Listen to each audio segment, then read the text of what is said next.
नमस्कार फ्रेंड्स, स्वागत है हमारे और आपके YouTube चैनल पर। फ्रेंड्स, आज हमारे साथ जुड़े हैं प्रशांतानंद जी महाराज, जो कि इस समय राजस्थान में हैं और ये बहुत ही अच्छे श्री राम कथा वाचक हैं। और अक्सर आप लोग देखते होंगे, आप YouTube चैनल के माध्यम से भी इनकी बहुत सारी कथाएं देख सकते हैं। तो हम वार्तालाप करेंगे इनसे और जानना चाहेंगे कि आज जो समाज में हो रही कुछ ऐसी कुरीतियां हैं, जैसे कि बच्चे अपने माँ बाप का बात नहीं मानते, बात से टालते रहते हैं, झगड़ा करते रहते हैं। तो एक अच्छे माँ बाप को अपने बच्चों के साथ कैसा व्यवहार या क्या करना चाहिए जिनसे उनके अंदर एक विशिष्ट गुण का उद्गम हो सके या अपने विशिष्ट गुण को वो पहचान सके। तो चलिए मिलते हैं प्रशांतानंद जी महाराज से।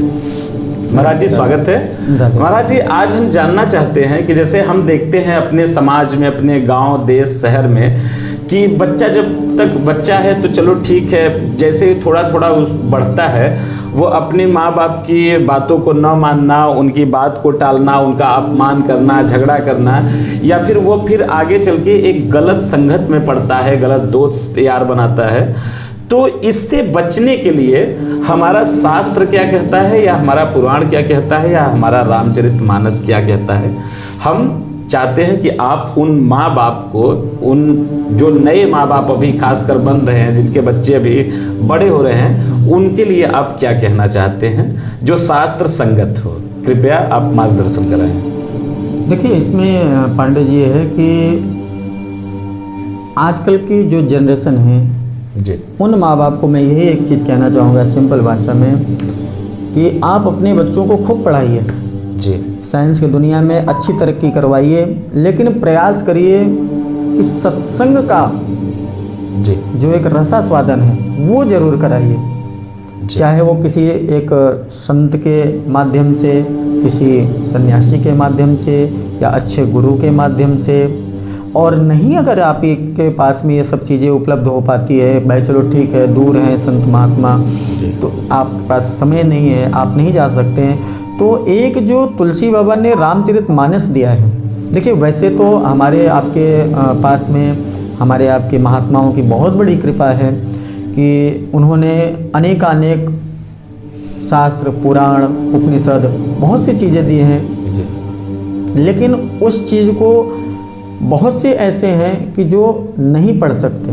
जी, क्यों? क्योंकि उसमें संस्कृत भाषा में दी जाती है, तो उसको कई लोग पढ़ने में असमर्थ रहते हैं। बिल्कुल, खास करके आजकल के युवा पीढ़ी।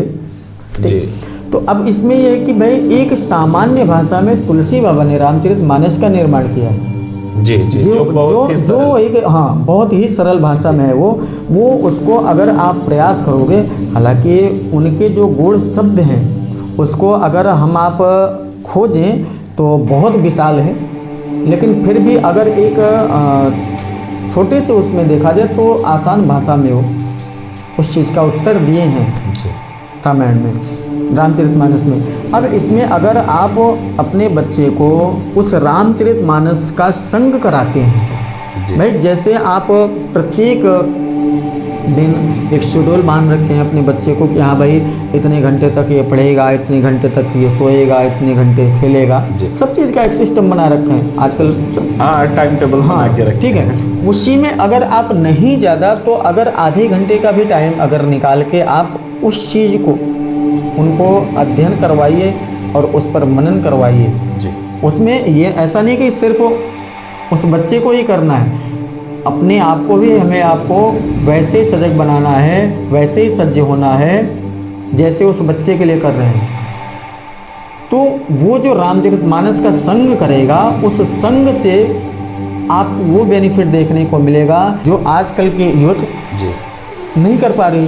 तो अब वो संग करेगा तो स्वाभाविक सी बात है कि जो कठिनाइयाँ आगे आने वाले समय में हैं, आज आप देख रहे हैं कि भाई कि इतने वृद्धाश्रम क्यों खुल रहे हैं। आज आप देखें ना कि एक बच्चे को अपने माँ बाप के सामने कैसे बात करना चाहिए, कैसे उठना चाहिए, कैसे बैठना चाहिए, यही नहीं पता है जी, संस्कार। हाँ, तो शायद अगर आप उस रामचरितमानस से, उस राम कथा से आप उन बच्चों को नज़दीकी बनाओगे तो उससे जो सीखेगा वो चीज़ आपको प्रतिफल मिलेगा, प्रतिफल में आएगा।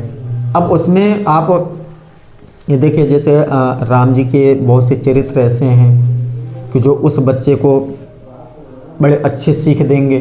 जी। एक मित्र को मित्र की तरह कैसे बर्ताव करना है वो चीज़ हमें आपको सिखाएगी। जी जी।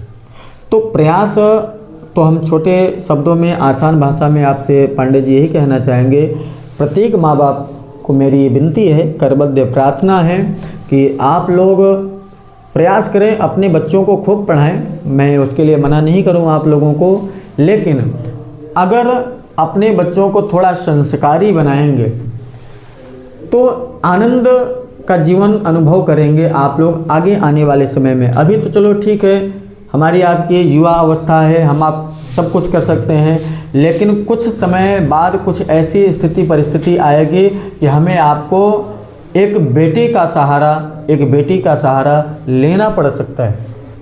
लेकिन वो सहारा हमारा आपका तभी बन पाएंगे जब उनके अंदर राम कथा रूपी मंदाकिनी का सत्सर्ग हुआ होगा, सत्संग हुआ होगा। अन्यथा हम आप खूब उन्हें पढ़ा देंगे, वो कहीं विदेश जाएंगे, कहीं प्रदेश जाएंगे, वहाँ वो कमाएंगे, बहुत ढेर सारी वो संपत्ति जोड़ेंगे, लेकिन जब माँ बाप को अपने बच्चों की आवश्यकता पड़ेगी उस समय वो बच्चा हमारे आपके पास में नहीं उपलब्ध रहेगा। इसलिए मैं आपसे प्रार्थना करूं आप लोगों से कि आप अपने बच्चों को खूब पढ़ाइए, सब शिक्षा दीजिए, मैं मना नहीं करूं, लेकिन साथ में सत्संग अवश्य दीजिए। और एक बात और बताऊं पांडे जी आपको कि ये सत्संग भी तभी मिलता है जब इसमें राम जी की कृपा होती है। इसीलिए तुलसी बाबा ने लिखा है कि बिनु सत्संग विवेक न होई, बिना सत्संग के विवेक नहीं होगा। और वो सत्संग हमें आपको तभी मिलेगा जब राम जी की कृपा होगी। तो बिनु सत्संग विवेक न होई, राम कृपा बिनु सुलभ न सोई, सुलभ न सोई। जी। तो वो राम जी की जब तक कृपा नहीं होगी तब तक हमें आपको ये सत्संग नहीं मिलने वाला। तो सभी फ्रेंड, आप सभी को महाराज जी का ये वाक्य कैसा लगा, ये सुझाव कैसा लगा, आप लोग कमेंट सेक्शन में ज़रूर बताइएगा। महाराज जी की बहुत सारी बातें, बहुत सारी सीरीज हम अपने इस पॉडकास्ट पे लाते रहेंगे। आप सभी ने बहुत धैर्य से देखा, हम आपके इस धैर्य के काफ़ी आभारी हैं। आप सभी का जय हो, जय हो, जय हो।